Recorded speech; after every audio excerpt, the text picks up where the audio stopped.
सांसद जी, ये पहला सार्वजनिक कार्यक्रम आपका माँ लक्ष्मी का आशीर्वाद है आपके ऊपर। माँ लक्ष्मी का आशीर्वाद हमारे संसदीय क्षेत्र पर हमेशा बना रहे, यही कामना करने के लिए माँ लक्ष्मी जी के चरणों में प्रार्थना करने के लिए आए थे कि आपका आशीर्वाद हमारे क्षेत्र की जनता पर रहेगा तो निश्चित रूप से हरा भरा रहेगा हमारा क्षेत्र। और जिस तरह से अंधेरे से उजाले की ओर आपने एक दीप जलाकर हम उजाला फैलाने का काम करते हैं, उसी प्रकार आपका आशीर्वाद रहेगा तो निश्चित रूप से यहाँ पर हर जनता खुश रहेगी और खुशहाली रहेगी। तो स्वाभाविक है, किसान खुशहाल रहेगा, व्यापारी खुशहाल रहेगा तो रोजगार के अवसर भी बढ़ेंगे। यही माँ लक्ष्मी जी के चरणों में प्रार्थना करने के लिए आया था और मुझे पूरा विश्वास है कि माँ लक्ष्मी जी की कृपा हमारे क्षेत्र पर हमेशा बनी रहेगी। क्षेत्र में प्राथमिकता क्या रहने वाली है? रिजल्ट आने के बाद पेट्रोल डीजल के रेट कम हो गए हैं, अब जो बात करेंगे और क्या बिल्कुल, मैंने जैसा पहले भी कहा था कि ये अंतर्राष्ट्रीय बाजार के कारण महंगाई है और ये पूरे सिर्फ देश में नहीं पूरे विश्व के अंदर महंगाई की मार थी। लेकिन हमारे प्रधानमंत्री जी पर हमको विश्वास है कि हमारे प्रधानमंत्री जी इस पर काम कर रहे हैं और इस पर कंट्रोल करने का काम कर रहे हैं और आपको रिजल्ट दिखना शुरू होगा। आपको ऐसा लगता है कि तेलें कम हो जाते तो आपकी भीड़ बढ़ जाती? नहीं, ऐसा नहीं है। अब मैंने जैसा कहा था कि प्रधानमंत्री इस पर काम कर रहे हैं तो तत्काल अपन सोचिए आज के आज ही निर्णय हो जाए, संभव नहीं है। इसके ऊपर पहले से वर्कआउट कर रहे थे। कांग्रेस आरोप लगा रही है कि चुनाव में हार के डर से भाजपा ने रेट कम किया है। नहीं, भाजपा तो चुनाव जीती, उसके बाद में कम हुए तो डर वाला तो विषय ही नहीं है। लेकिन इस जीत के पीछे जो संशय की स्थिति बनी हुई थी, हार के जीतने वाली स्थिति, कई विधानसभा में मानधाता खो दिया एक तरह से, क्योंकि ये जो स्थिति जहाँ लाखों में होता था वो हजारों में सिमट के रह गया। देखिए, कहीं से क्या कहेंगे निपटने के लिए? कहीं से कहीं तक कोई संशय नहीं था। शुरू दिन से हमारे मतदाताओं पर हमको भरोसा था क्योंकि हमारे प्रधानमंत्री जी ने, हमारे मुख्यमंत्री जी ने जो जनहितैषी योजनाएं जनता के हित में लागू की है, जिससे जनता को लाभ हुआ है, उसके कारण जनता पर पूरा विश्वास था। और हमारे कार्यकर्ताओं की जो मेहनत थी, उस कार्यकर्ताओं की मेहनत के बदौलत ही ये चुनाव के ऐतिहासिक परिणाम हमको देखने को मिले हैं। और रहा सवाल अंतर का कम और ज़्यादा, ये तो हमेशा अलग अलग परिस्थिति रहती है, परिस्थितियों के अनुसार रिजल्ट आते हैं और हमारे हिसाब से बहुत अच्छा रिजल्ट आया है। जल्दी पंचायत चुनाव की तैयारी होने वाली है, क्या आप लोगों की क्या तैयारी को बनाया है? भारतीय जनता पार्टी का एक एक कार्यकर्ता कल चुनाव हो जाते हैं तो पूरी तरह से तैयार है और पंचायत के चुनाव हो चाहे नगर पालिका के हो, जो भी चुनाव होंगे उसमें भारतीय जनता पार्टी को अपार सफलता मिलेगी। बात यह है कि चुनाव के बाद मैं घर चला गया था पूर्णी, कुछ मेरी कमर में बहुत तकलीफ़ थी। चिंतन मनन इस बात पे कर रहे हैं कि राजनीतिक जीवन में बहुत सारे उतार और चढ़ाव आते हैं और कांग्रेस चूँकि दिल्ली में और प्रदेश में सत्ता में नहीं है तो इस बात को समझने की बहुत ज़रूरत है कि संघर्ष और परेशानी के दौर में कार्यकर्ताओं ने जो परिचय दिया है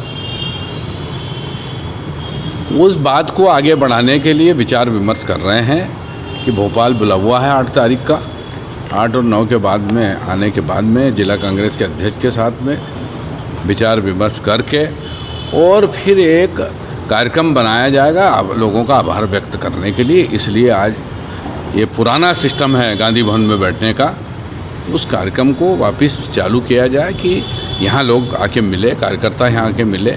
भाई ये नेता का जो घर रहता है वो तो उसका प्राइवेट घर है, लेकिन ये तो जो है कांग्रेस की प्रॉपर्टी है और ये आपकी मुख्य जगह है, यहीं बैठ के विचार विमर्श करना चाहिए। तो हम सब लोगों ने ऐसा विचार विमर्श किया है। चुनाव को किस तरह से देखना है जो परिणाम में कार्यकर्ता ने तो बहुत ईमानदारी से काम करा है और ख़ास करके खंडवा ज़िले की तीनों सीट पर और बागली में भी काम अच्छा हुआ है।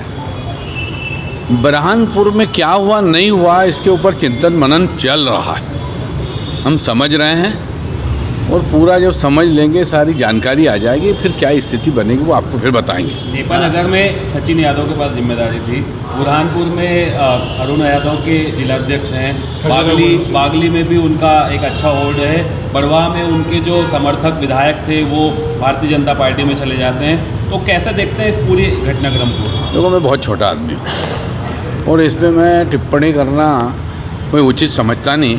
ये सारा काम जो है हमारे जो वरिष्ठ नेता हैं, क्या सही है क्या गलत है, ये उनका देखने का काम है और वो उस पर निर्णय करें। आप रिपोर्ट देंगे? नहीं, मैं चूँकि उम्मीदवार हूँ तो रिपोर्ट देने का मेरा तो कोई काम ही नहीं है। जो लोगों को रिपोर्ट देना है वो रिपोर्ट देंगे। एक आपने बात कही कि कार्यकर्ताओं ने मेहनत की, मतलब नेताओं ने मेहनत नहीं की। तो हमेशा चुनाव में तो सिपाही ही लड़ता है। और जो सिपाही वो जो सेनाध्यक्ष होते हैं वो क्या करते हैं? नहीं, आप अध्ययन करो आप कि सिपाही तो लड़ते हैं, आप समझे कि नहीं।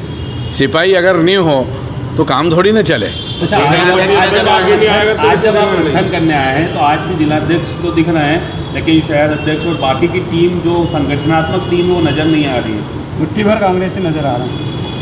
नहीं, अब मुट्ठी भर नहीं है, खाली आज भाई दूज का त्यौहार है, इसको इस रूप में नहीं लिया जाए। और एक शुरुआत हुई है और धीरे धीरे कारवा बन जाएगा और ये गांधी भवन फिर भरा हुआ मिलेगा आपको। सिंह साहब, आप हारने का प्रमुख कारण क्या मानते हैं, क्यों हारे? मैं तो ज़िंदगी में आज तक मैंने जीवन में किसी को ऊपर आरोप भी नहीं लगाया, ना दोष ही नहीं दिया। कहीं न कहीं हमारे स्वयं में कहीं कोई गलती हुई होगी, उसके कारण हमारी हार हुई है। विधानसभा और विधानसभा में बढ़त बन रही थी और बढ़त बनते बनते अचानक फिर 8 और 7 हज़ार क्या कमी रही? क्या हो गया था? अब बात यह है कि जो 56 या 58 हज़ार से पंधना हरी थी, वो अगर 4 हज़ार पे आ जाए, जो 45-47 हज़ार से खंडवा हरी थी वो भी 4-5 हज़ार पे आ जाए, मानधाता अगर 43 हज़ार से हरी और वो 8.5 हज़ार से जीत जाए, तो इसको आपने समझना चाहिए कि उम्मीद की किरण है। कांग्रेस की जो परंपरागत वोटर है, हाँ, उनको कांग्रेस के कार्यकर्ता निकाल ही नहीं पाए, ना नेता निकाल पाए, ना कार्यकर्ता घरों से बाहर नहीं निकले। ये भी सोचने का विषय है और चिंतन का विषय है। 8 तारीख को राजधानी में जा रहे हैं, क्या खंडवा के संगठन में बदलाव दिख रहा है? क्या आप जिलाध्यक्ष हो रहे हैं? नहीं, ये अधिकार ही नहीं मेरे को बदलने का और रखने का। ये मैं कौन होता हूँ इस बात पे कुछ बोलने वाला। दादा, आगामी स्थानीय निकाय चुनाव में क्या रोल होगा कांग्रेस का, किस तरह से अभी जो अनुभव लिया है उसके किस तरह से निकाल? अब ये 8 जरा 9 तारीख को उधर से आ जाएं, क्या स्थिति बनती है। छोटे आदमी बड़ी बात कर दें, फिर बाद में आपने हमको कहना कि आपने ऐसा कहा था। इसलिए वहाँ से आ जाए, फिर बताएंगे क्या होता है। ठीक है। तेज न्यूज़ की तेज खबरें सबसे पहले पाने के लिए हमारा चैनल सब्सक्राइब कीजिए और हाँ, बेल आइकन दबाना ना भूलें।